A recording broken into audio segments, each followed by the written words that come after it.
Aujourd'hui, dans le cadre du projet de la boîte à insectes, je te montre comment découper tes morceaux de bois pour la préparation de tes matériaux. Pour ce faire, tu vas avoir besoin d'un outil de mesure, donc soit une règle ou un ruban à mesurer. Tu vas avoir besoin d'un équerre combiné, d'un crayon. Tu as besoin d'une planche en MDF et finalement la baguette de bois rainurée qui te servira pour les côtés de ta boîte. Donc en premier, si on observe la boîte est composée de 4 côtés.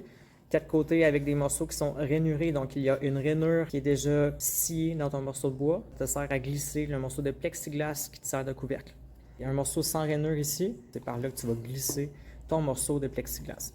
Si tu remarques bien, tu as 3 côtés qui comportent un angle de 45 degrés que tu vas devoir couper avec la scie à dos. Donc les 3 côtés sont numérotés, 1, 2 et 3. Donc, on remarque bien le sens de l'angle des morceaux. Pour le numéro 1, on a un angle droit, premièrement, et un angle à 45. Pour le numéro 2, on a 2 angles à 45.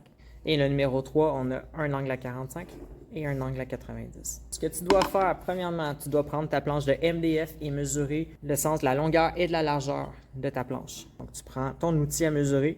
Dans mon cas, c'est une règle. J'ai une longueur de 190 mm d'un sens et dans l'autre sens aussi 190 mm, donc 19 cm pile.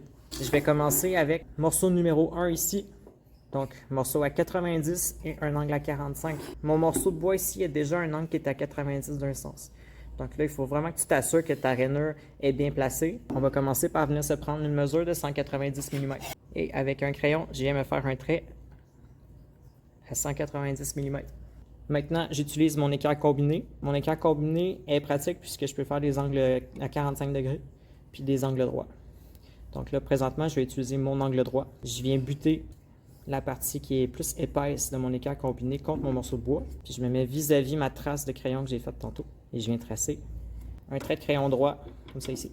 Si je me rappelle ma boîte, le sens de mon angle, c'est vraiment important. Mesure 2 fois, coupe 1 fois. Je ne peux pas réparer un morceau de bois qui a été déjà coupé.